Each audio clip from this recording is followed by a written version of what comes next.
Every structure needs a great foundation, and so with humans, right? If they get the right foundation, then the future is always going to be bright. All businesses have their challenges. So ours is not a typical business. Safari Kit, we don't treat it as business. Our focus is on quality. Our focus is on creating spaces for children which are purpose designed. Creating an environment where the child is going to thrive, right from hiring the right kind of teachers, then training them, creating the systems, creating the processes around it. Most of the people who want to start their own school are women, exactly facing the same problem that I was facing about 10 years ago, right? That as a couple, they feel that they are expecting a little bit more with a preschool and they don't find that in their neighborhood. That's how they approach us. Our energies have to be at a certain level, right? At a certain positivity. And if we have happy managers of school, then we have happy teachers and we have happy nannies, right? And all the support staff. Indian population is growing about 1% every year, and with a population of 1.4 billion, the number of children that go to preschool is not that high. Let me put it that way. It's less than 50%. When we talk about preschool, it's a very small minority educated parents who understand the value of foundation years. They are sort of starting early, but there's still a huge population who feels it's okay, child can start even at 6 years and foundation years is not that important. Our guest today is Mr. Jitendra Carson, entrepreneur and chairman, Safari Kit India. Mr. Jitendra Carson, an MBA from Jamnalal Bajaj Institute of Management in Mumbai, comes with almost 3 decades of entrepreneurial experience across various fields. Currently, he is responsible for expanding the Safari Kit brand in India, along with aligning their curriculum with Indian systems. Jitendra has introduced the concept of customized learning in early years by bringing the award-winning preschool Safari Kit to India. With a presence of more than 10 years in India, Safari Kit is making waves in early years sector with a presence in all major cities of India. The man behind the vision is an author and a bike enthusiast who takes on road expeditions across the country.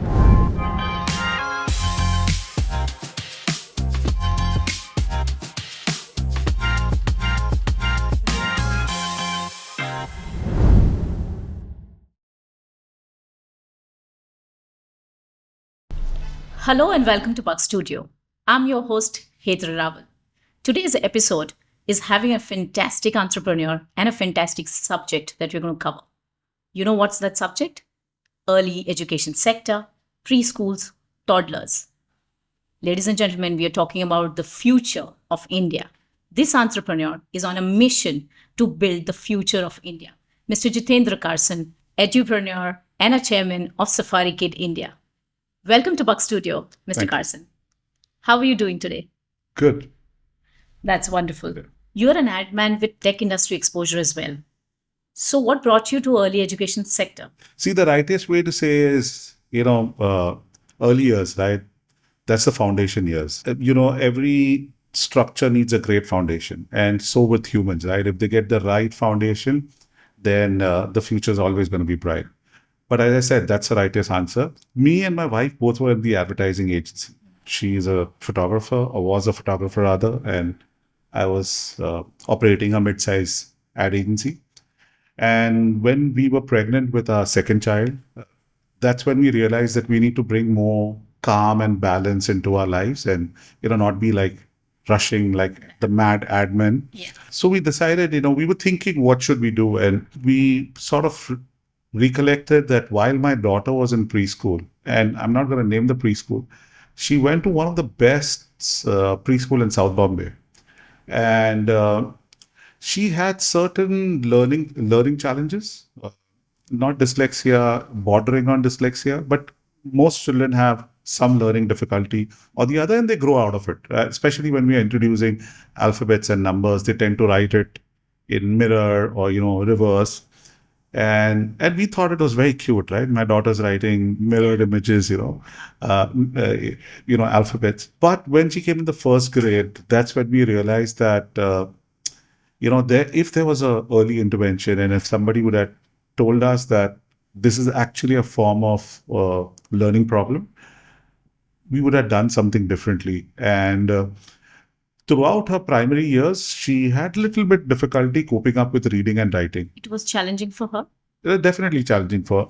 But of course, they outgrow it, right? And we uh, that's when we started learning about early years and all that.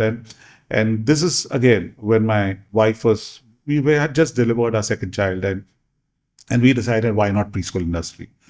So this whole idea of a parent who was not satisfied with what was there in the market, and we said, why not get something or create something which is different, which a parent like us will want, right?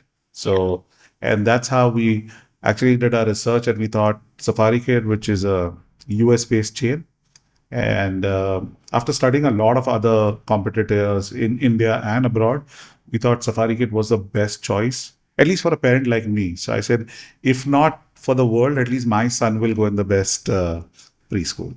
Yeah. And that's how this idea of getting into the education sector was formed. So they generally say that whenever you are facing a problem and when it is deep and personal is when you start to think as a businessman that how do I bridge the gap? And that's when your business happened. Yeah, absolutely, right. If I'm solving a problem for myself, then I'm sure there are a lot of Yes. parents like me who are going through the same thing, and which is a testimony now. We are growing, touchwood, and a lot of parents appreciate what we are doing and the sort of quality that we brought in the early education sector. So what is the story of Safari Kid? So, firstly, Safari Kid is founded by an Indian immigrant, Miss Shai Mudakavi. She went to the US about 25 years back. And uh, she was a techie, and she had a luxury of getting a very cushy tech job, but she's extremely passionate about early years. And on one hand, there was I'm talking about 25 years back, 100K plus job, and on the other hand, minimum wages start as a teacher. Decision to make. And she decided that she wants to get into the early years. And I think that was the best decision, not only for her, but a lot of children. And we've educated more than 50 children worldwide, right? And I think it was a great decision, not only for her, but for all of us. So, yeah, she started about almost 19 years back. We have about 30 plus preschools in USA. Okay. And about 8 in Canada, and about 11 plus in India. I say 11 plus because few of them will just open in the next few months. Oh, nice. Right. So hopefully by the year end, we'll be more than 20. So Safari Kid Global has started moving towards India, and you've been instrumental for Safari Kid India. So in this leading preschool chain of India, you must have come across early challenges that you faced, right? And how would you overcome them? So, of course, challenges, I mean, all businesses have their challenges. So ours is not a typical business, right? I mean, there are many avenues in which a person can make money, but preschool sector is, at least at Safari Kid, we don't treat it as business, right? Our focus is on quality. Our focus is on creating spaces for children which are, purpose designed. Creating an environment where the child is going to thrive. All their learning milestones would be met without them realizing that they are being pressurized into to school. And that in itself was a challenge, right? First of all, creating something which was very new to India. So right from training the teachers, hiring the right kind of teachers, then training them, creating the systems, creating the processes around it, right? Because doing one school is easy, but the minute you start thinking of how do we franchise it, and with all the limitations that we had, I think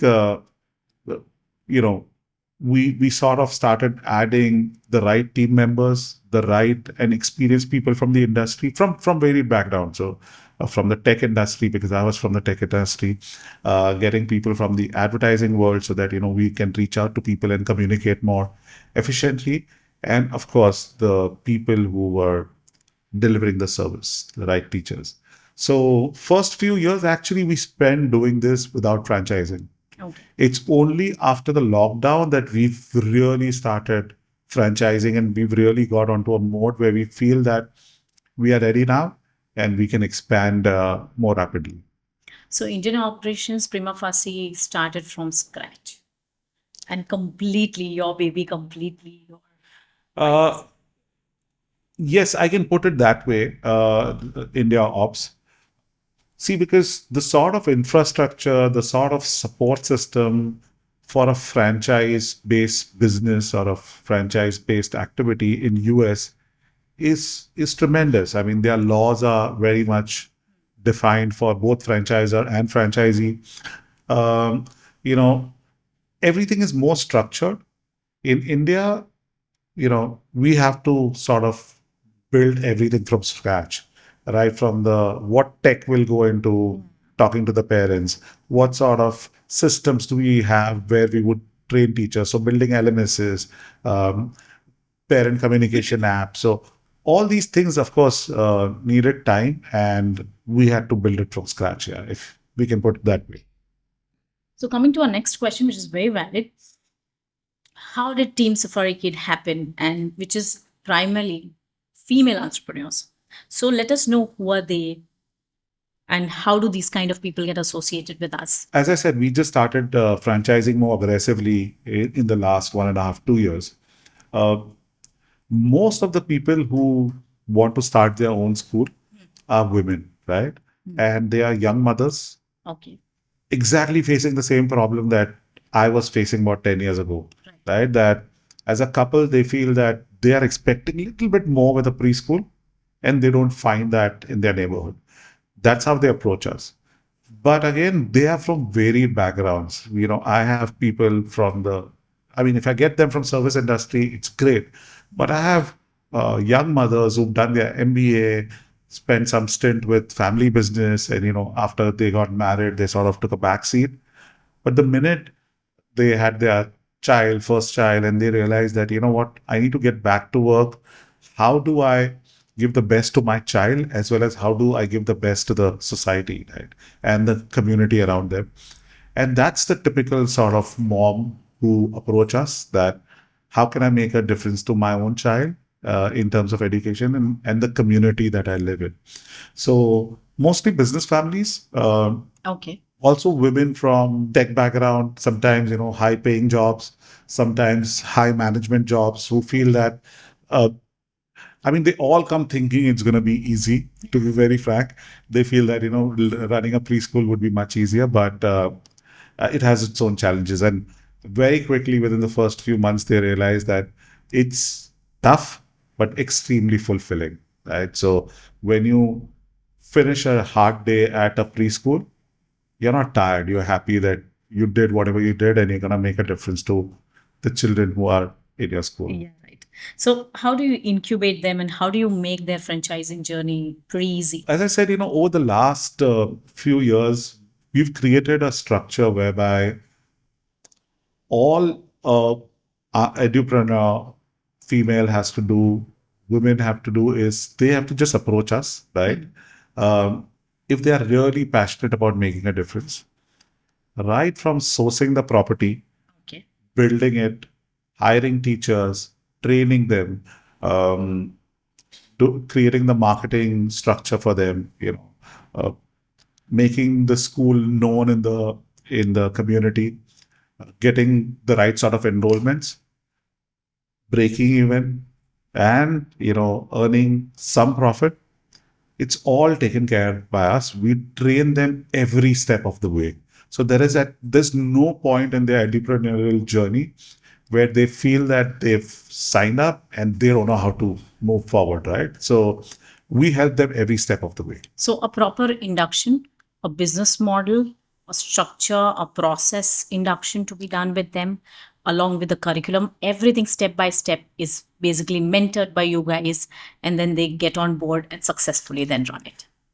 See, let's put it this way, right? I generally tell this to my franchisees, right? That what is our job? Our job is to make them successful, right? And if they are successful, then we are successful, Correct. right? If they are not successful, then there is no Safari Kid, there is no preschool. So we are very clear that if every franchisee of Safari Kid is successful, then we are a great brand. So, and as I said, most of the women who get into this, they are new to the industry.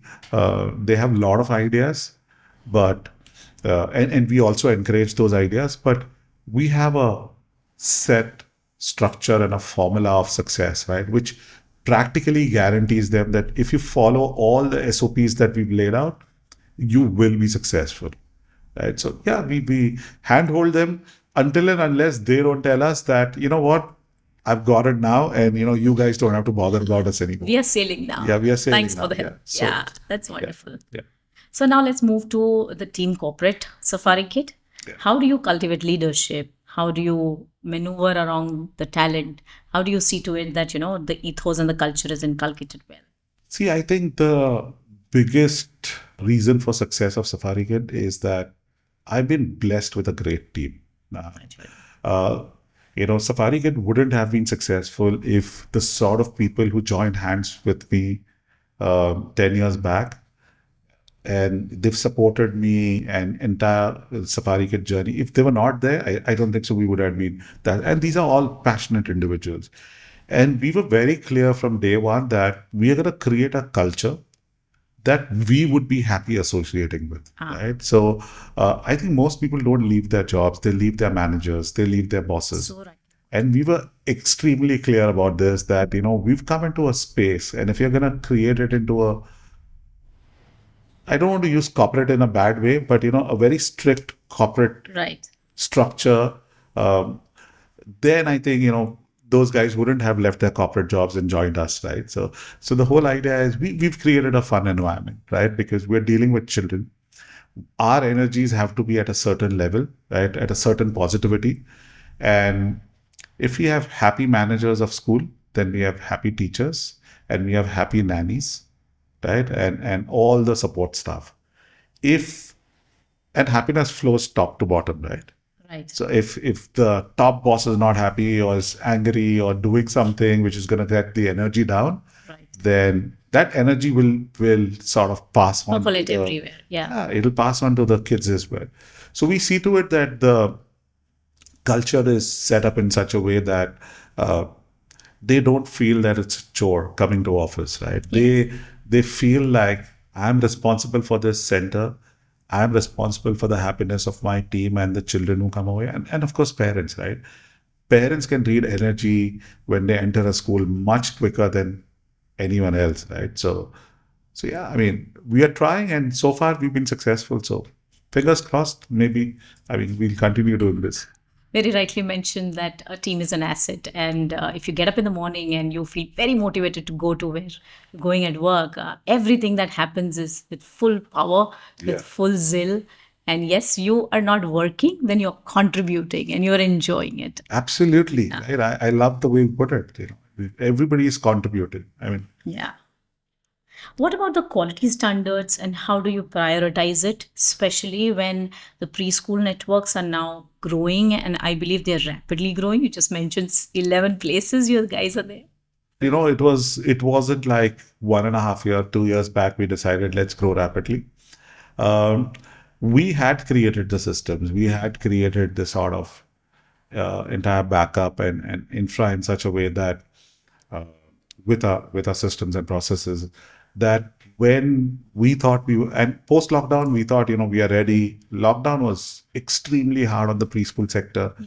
It was the only sector which parents had abandoned, thinking that, it's fine, child can stay at home. But and such a difficult age group, which is a bundle of energy, and you have to confine it where they're growing, in four walls. It's so difficult. How did you handle that? So it was very difficult. Lockdown was very difficult. As I said, parents sort of gave up on preschool.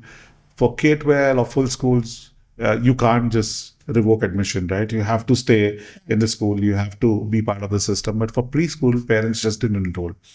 And when the lockdown was lifted and children started coming back to preschool, all the children who hadn't been to a preschool, we saw a lot of problems in there. Okay. They had issues with people around, they used to get scared. They used to avoid eye contact. So a lot of, your foundation growing years are extremely important. And we saw that those difficulties in children. But the best part is not only us, even the parents realized, right? And that's what I said. Most of our franchisees are parents. And Right. that's when they realized that, what, something went wrong during the lockdown years. Yes. And that's why we have more and more people who want to get associated with this sector. They know the importance because they've sort of experienced, I had a bad experience while my daughter was growing Yeah, up, you and that's what brought me. And I think all these parents who've had a bad experience with their own families during the lockdown period, like, I'm not saying bad as in difficult, they've seen the challenges, and they in turn want to give it back to the society that, what we face, no other child should. And they realize the importance, the magnitude of Yes, it. Yeah, yeah. and they've realized the importance. Right. So we are growing rapidly, and we have a lot of schools which are under construction. So hopefully we'll reach our targets, whatever we set this year. Wonderful. In fact, we did some research, some homework from our end, and the parents are really going gaga about the US-based global curriculum. Can you explain us the USP of Safari Kid? See, this is a very interesting question, and I don't have a straight answer for this. When I say straight answer, there's no bullet point 1, 2, 3, 4, right? Because how do you build a world-class institute? How do you build a world-class preschool? It can't be like people talk about infrastructure. Some people talk about the global curriculum. But these are just bullet points, right? Right from how the security guard at the door smiles at you and how he welcomes you, to how my PRMs talk to you or the center heads talk to you, the nannies or support staff, the way they deal with your children. So there's not a single USP, if I can just say that, a single or 2, 3. It's everything that we do. Our focus is on parent delight. That every parent who comes to the school has to be delighted, because how do we measure that? Every time we open a new school, we keep this open house where we invite parents from the neighborhood to come and check out our school. 100% of the child who comes to our school for the first time doesn't want to go home. Oh, wow. Right? They all cry while their parents are trying to tell them, okay, we've And this taken the happens tour. in the open house itself. Every new school that we start, we see children crying because they don't want to go home. They love the space, right? So that's what I was talking about: the culture, the space, the way our teachers are, the way our support staff is. So there's not a single USP. Yeah, curriculum.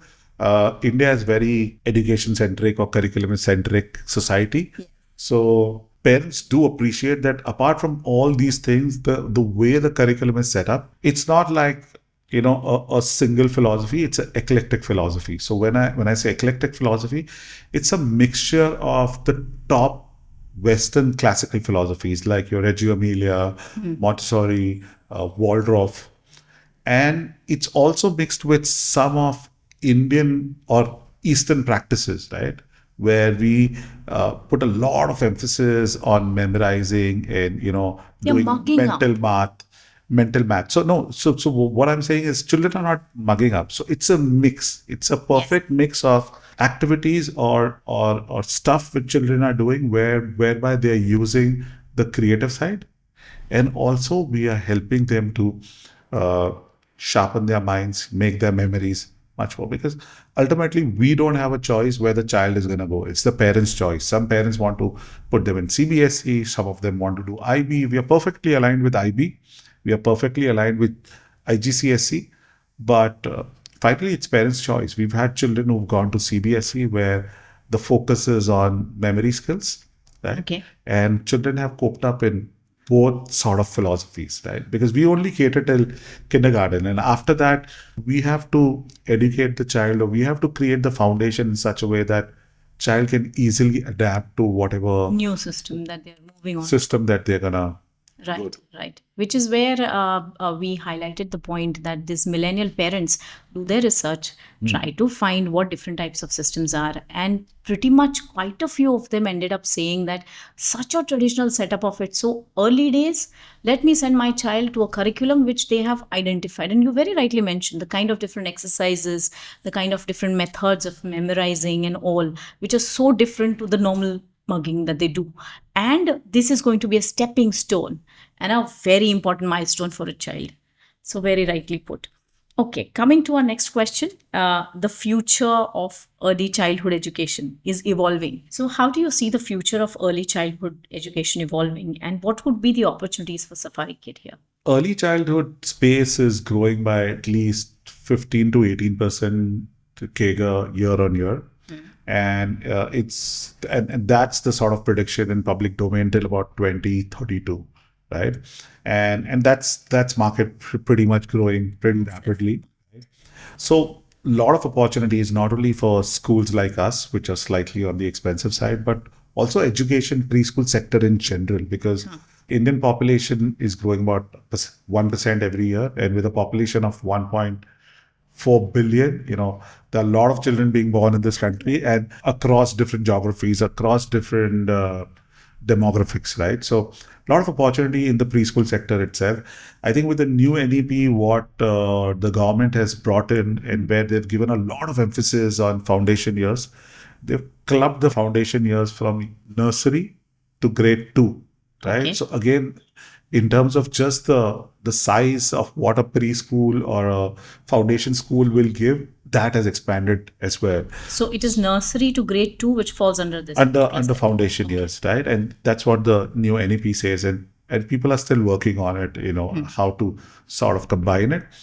I think there's a great opportunity, a huge opportunity, not only for us, but anybody who's passionate about changing foundation years. I think super The opportunity. number that you mentioned, I think it's a big number and a massive chunk. Anybody who feels to get into, business and entrepreneurship, and that too in the most positive way of giving back, then yes, this is the space. And see, the number of children that go to preschool is not that high. Let me put it that way.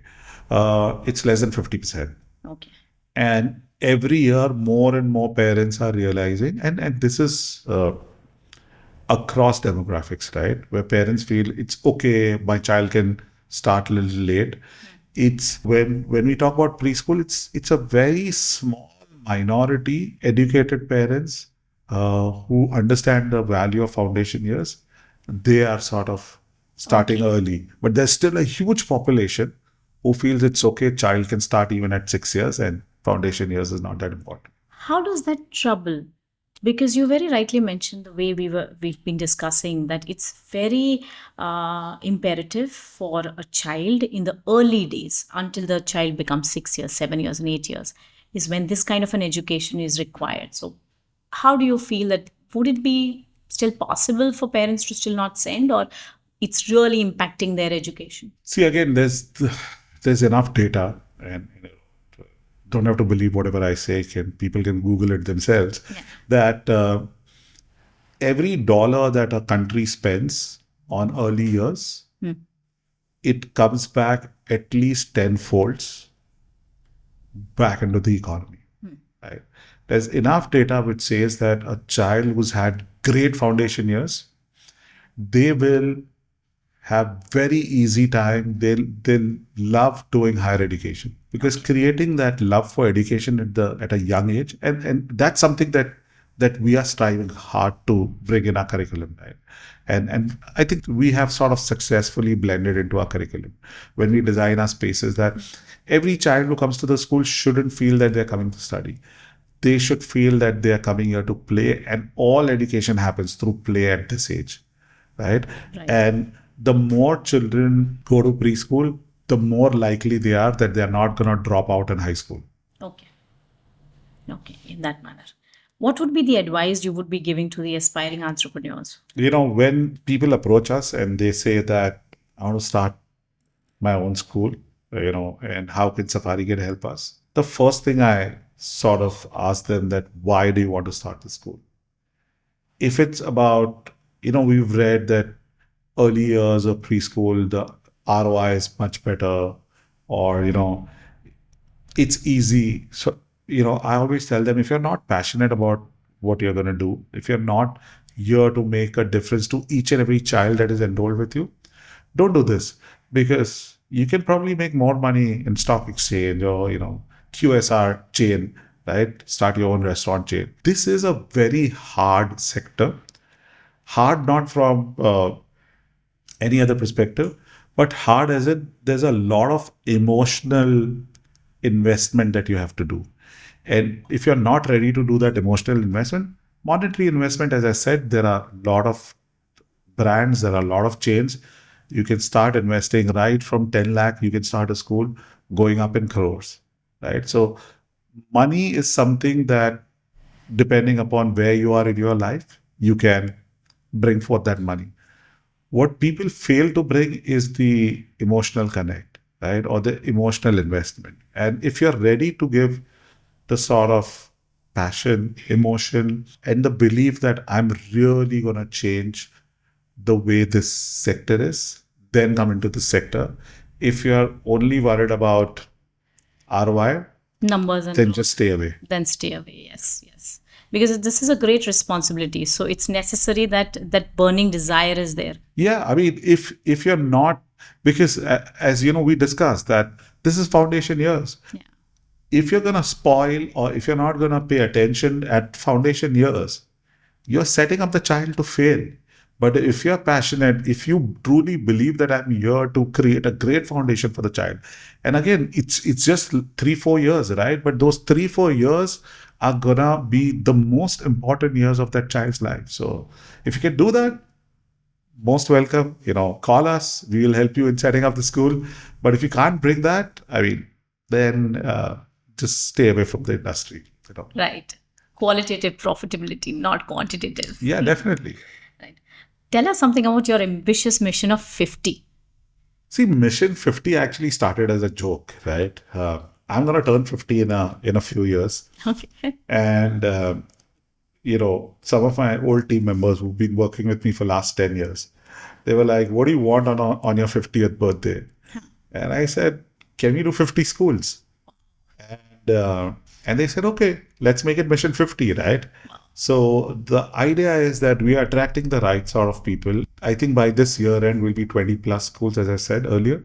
We want to do about 10 schools, 10 to 12 schools in every year going Wonderful. forward. And I think we'll be there, Mission 50. As you rightly pointed it out, it's not quantity. We want to do quality schools. So 10, 12 might sound like a very small number for people who are used to doing 30, 40 schools in a year. But we are extremely clear about how we want to do our school, what are the people we want to tap with, the sort of parents that we are serving, the sort of children that we are helping.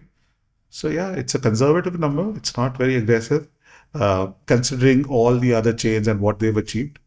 But if we do that, I think we will consider ourselves as a big chain then.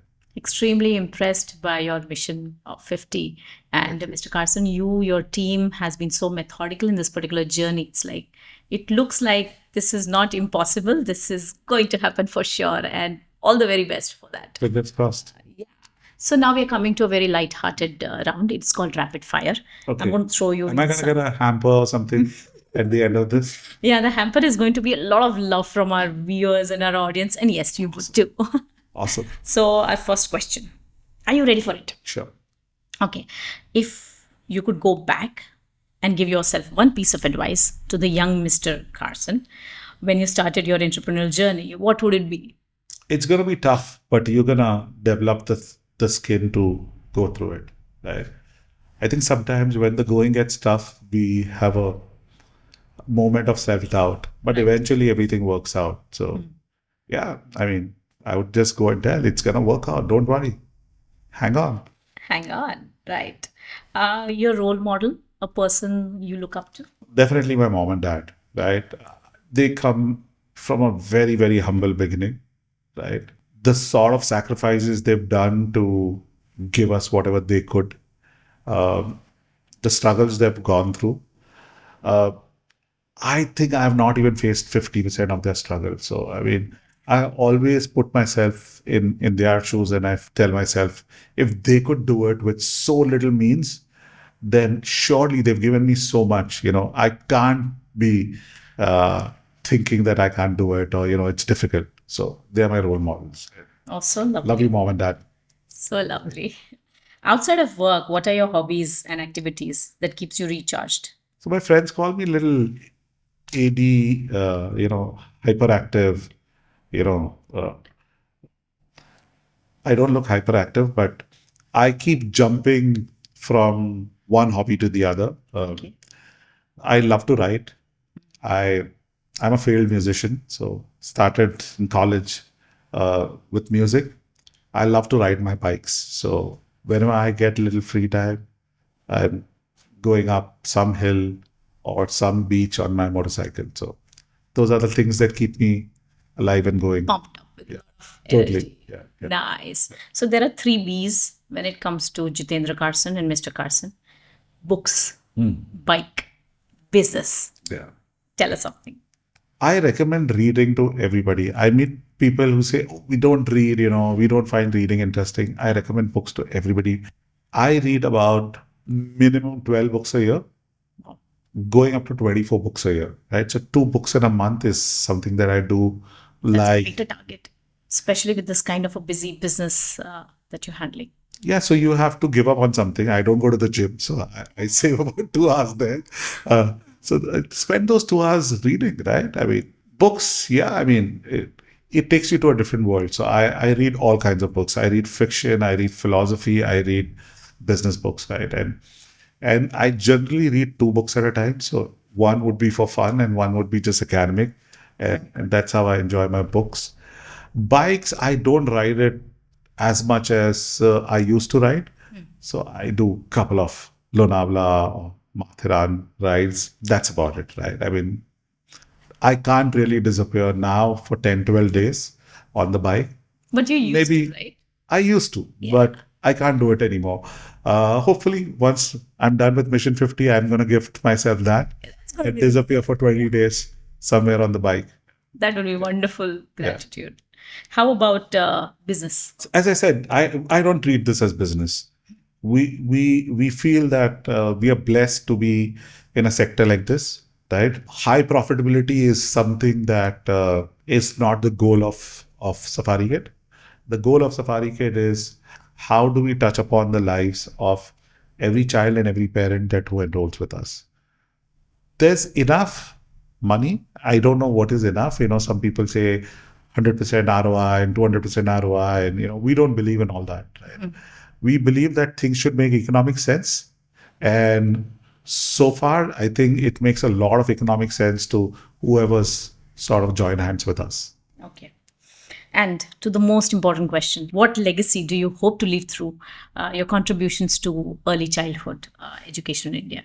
Very difficult question because I think I'm a very, very minuscule player in the whole industry. There are a lot of people who've been working hard for many, many, many years, and they've done tremendous job in basically bringing up the entire sector. So if I'm remembered with one of those guys, right, I'll be more than happy that if somebody considers me along with those people. I don't think so. So far, I have not done anything whereby I feel that I'll leave some sort of a legacy in the industry. Or you're being very humble enough? I know I'm being very frank. It's a huge sector. India is very, very big. There are a lot of people working in the sector, a lot of people working with the underprivileged, a lot of people working with the BPL, right? Yeah. Children and a lot of, you can't name the number of people who are doing this to make a difference to every child. So just your name being said along with these guys, I think that would be achievement enough for me. Oh, that's so wonderful. So, Mr. Carson, it was a wonderful episode with you. We really appreciate that you're building the future of India, coming from the advertising background and understanding the need and the gap that Indian education sector had. And you decided that this kind of a niche should be catered to. Thank you so much from the Buck Studio. It was very engaging conversation with you. Oh, thank you very much for calling me. In fact, it was a pleasure, talking about our journey, talking about what we are trying to do. So thank you very much for indulging. Thank you, viewers. If you have some more comments, some questions for Mr. Carson, then do sure, comment, subscribe, and like us. See you in the next episode. Bye bye. Subscribe to our channel to enjoy more such business podcasts and stories. Hit that like button and leave a comment to show some love.